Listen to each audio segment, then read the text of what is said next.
कर्पूरगौरं करुणावतारं संसारसारं भुजगेन्द्रहारं सदा वसन्तं हृदयारविन्दे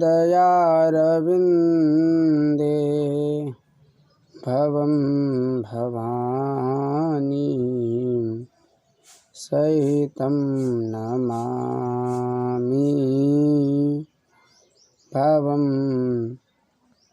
भवानी सहितं नमामि मनोजवं मारुततुल्यवेगं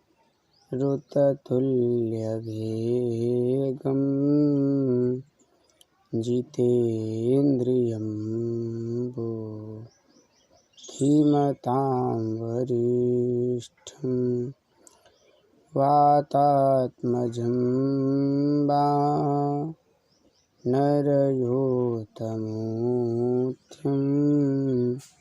श्रीरामदूतं शरणं प्रपद्ये श्रीरामदूतं शरणं प्रपद्ये।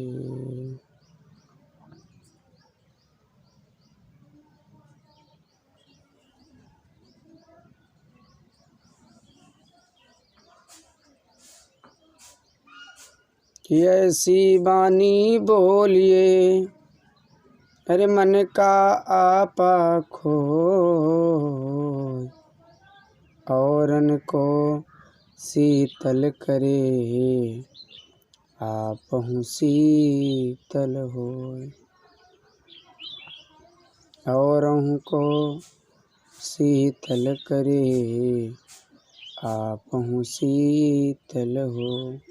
हमें ऐसी वाणी बोलना चाहिए, हमारी वाणी में कोई आपा ना हो, कोई होशियारपन ना हो, चालाकी ना हो। मुझे ऐसी वाणी बोली चाहिए। बचने का दरिद्रता, हमारी वाणी में वचनों के लिए दरिद्रता अवस्था नहीं होनी चाहिए। यदि हम कोई भी बात करें तो उसमें बहुत दरिद्रता पूर्वक बात करें। जिस प्रकार से हम किसी भी व्यक्ति को यदि 10 रुपये प्रदान करते हैं तो 1000 बार सोचते हैं, अरे हम इसको 10 रुपये दे रहे हैं, अच्छा है नहीं है, हमसे ले पाएंगे नहीं ले पाएंगे। तो लिखा है बचने का दरिद्रता, बोलने में दरिद्रता नहीं करनी चाहिए, लेकिन कम बोलना चाहिए, ज़्यादा नहीं बोलना चाहिए, कम बोलना चाहिए। कम बोलने वाले व्यक्ति की वैल्यू होती है, ज़्यादा बोलने वाले व्यक्ति की वैल्यू नहीं होती है। इसलिए बचने का दरिद्रता, वचन में दरिद्रता अवस्था की कोई आवश्यकता नहीं है। हमें कैसा बोलना है? चालाक अवस्था को त्याग कर, लालच अवस्था को त्याग कर हमें अच्छा बोलना है। मन में जो आपा है उसको त्याग कर, मन का आपा खोए कि ऐसी वाणी बोलिए मन का आपा खोए। मुझे इस प्रकार की वाणी में बोलना है कि जो हमारे मन में पाप है, लालचपन है, इसको त्याग कर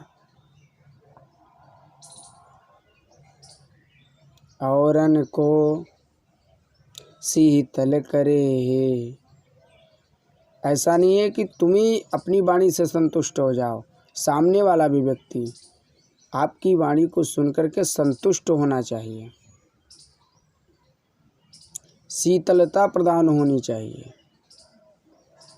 जिस प्रकार से आपके हाथ में पंखा है, आप अपने हवा खा रहे हैं पंखा डुला के, कोई भी व्यक्ति सामने वाला आ गया, बहुत गर्मी से पीड़ित अवस्था में है, आपने देखा कि इसके सारे शरीर में पसीना पसीना ही है, आपने कहा भाई साहब बैठिए मैं आपके बिना डुला रहा हूँ। आपने बेना हाँक दिया, उस व्यक्ति को शीतलता प्रदान हो गई आपके बेने के हवा के माध्यम से। उसी प्रकार से आप भी जब ऐसी वाणी बोलिए, व्यक्ति यदि परेशान हो तो उसको शीतलता प्रदान हो। एक दृष्टांत और, किसान व्यक्ति दिन भर अपने खेतों में काम करता है, बहुत थक जाता है, झुलस जाता है, परेशान हो जाता है, आ करके घर में स्नान ध्यान करके भोजन को पा करके गोधूली बेला में नित्य क्रिया के पश्चात जब वो शाम को आराम करता है, तो शाम को जब आराम करता है तो रात्रिकालीन में जो चंद्रमा होती है वो निकलती है। किसान चंद्रमा को देखता है, चंद्रमा किसान को देख करके चंद्रमा भी कहता है, किसान तूने बहुत आज मेहनत की है, इसलिए मैं तेरी पीड़ा को हर लूँगी और अपनी शीतलता तुझे प्रदान कर दूँगी। चाहे जितना व्यक्ति थका हारा हो, शाम को जब वो लेटता है, चंद्रमा उसकी थकावट को हरण कर लेती है और स्वयं शीतलता उसे प्रदान करती है, उसकी थकावट दूर हो जाती है। प्रातःकाल उठता है तो उसकी थकान सब गायब, मूड फ्रेश, शरीर का लुद्धपन समाप्त, भारीपन समाप्त, एकदम स्वच्छ और यंग शरीर हो जाता है प्रातःकाल। उसी प्रकार से हम भी किसी भी व्यक्ति को यदि बात करें तो मीठे वचनों के साथ में करें, औरों को शीतल करें। हम बोलें तो हमारे सामने वाला व्यक्ति है वो हमारी बात से प्रभावित हो, शीतलता उसको प्रदान हो। अब आप हूँ शीतल हो, ऐसा ही नहीं है कि वो भी व्यक्ति शीतलता में रहे, उसको ही आनंद आवे, आपको भी आनंद आना चाहिए। जिस प्रकार से, ये भी दृष्टांत देता हूँ, जिस प्रकार से एक भागवत व्यास जब व्यक्ति कोई कथा कहता है तो पांडाल में कथा कहने के पास में जो व्यास होता है वो व्यास मंच पर बैठकर भगवान के गुणानुवादों का गायन करता है। श्रोता होता है वो व्यास से थोड़ा नीचे बैठ करके, जमीन पर बैठ करके भगवान की अमृतमयी वो कथा का रसपान करता है। लेकिन सुनाने में श्रोता को मज़ा आता है, श्रोता को सुनने में आनंद आता है, लेकिन जो वक्ता होता है उसको सुनाने में आनंद आता है। लेकिन कब? जब दोनों के मन एक होंगे तब। उसी प्रकार से यहाँ पर है कि हम यदि कोई भी बात बोलें तो सुनने वाले को भी शीतलता प्रदान होनी चाहिए और हमें भी ये आभास होना चाहिए कि हमने क्या बोला है, कौन सी बात हमने बोली है, उस बात का अर्थ क्या होगा, उस अर्थ को समझ करके अपने को भी शीतलता प्रदान होनी चाहिए। जिस प्रकार से एक दादी माँ अपने पोते को कहानी सुनाती हैं तो कहानी सुनने वाले पोते से कहती हैं आप हुकारी भरते रहो। पोता हुकारी भरता रहता है, दादी को भी आनंद आता है, पोते को भी आनंद आता है। हुकारी भरना बंद कर देती हैं तो दादी बीच बीच में उसको टोक देती हैं, क्या बेटा आप कहानी नहीं सुन रहे हो, आनंद नहीं आ रहा है? कहता है नहीं दादी माँ, आनंद आ रहा है। उसी प्रकार से कहने वाला भी और सुनने वाले को दोनों को शीतलता प्रदान होनी चाहिए।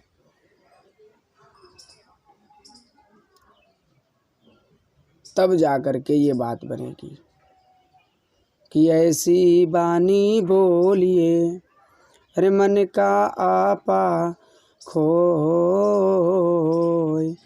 और हमको शीतल करे आप हूँ शीतल हो। तब जा कर के ये बात बनेगी। लेकिन कुछ ऐसे भी व्यक्ति होते हैं जो एकदम इस प्रकार से बोलते हैं जैसे हथौड़ा मार दिया हो।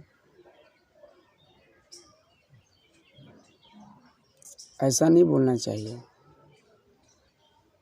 मीठा शब्द बोलो। वाणी को वाणी रस लंपटाहा, वाणी में रस होना चाहिए, लंपट पुरुष की भांति उसका उद्घोष नहीं करना चाहिए।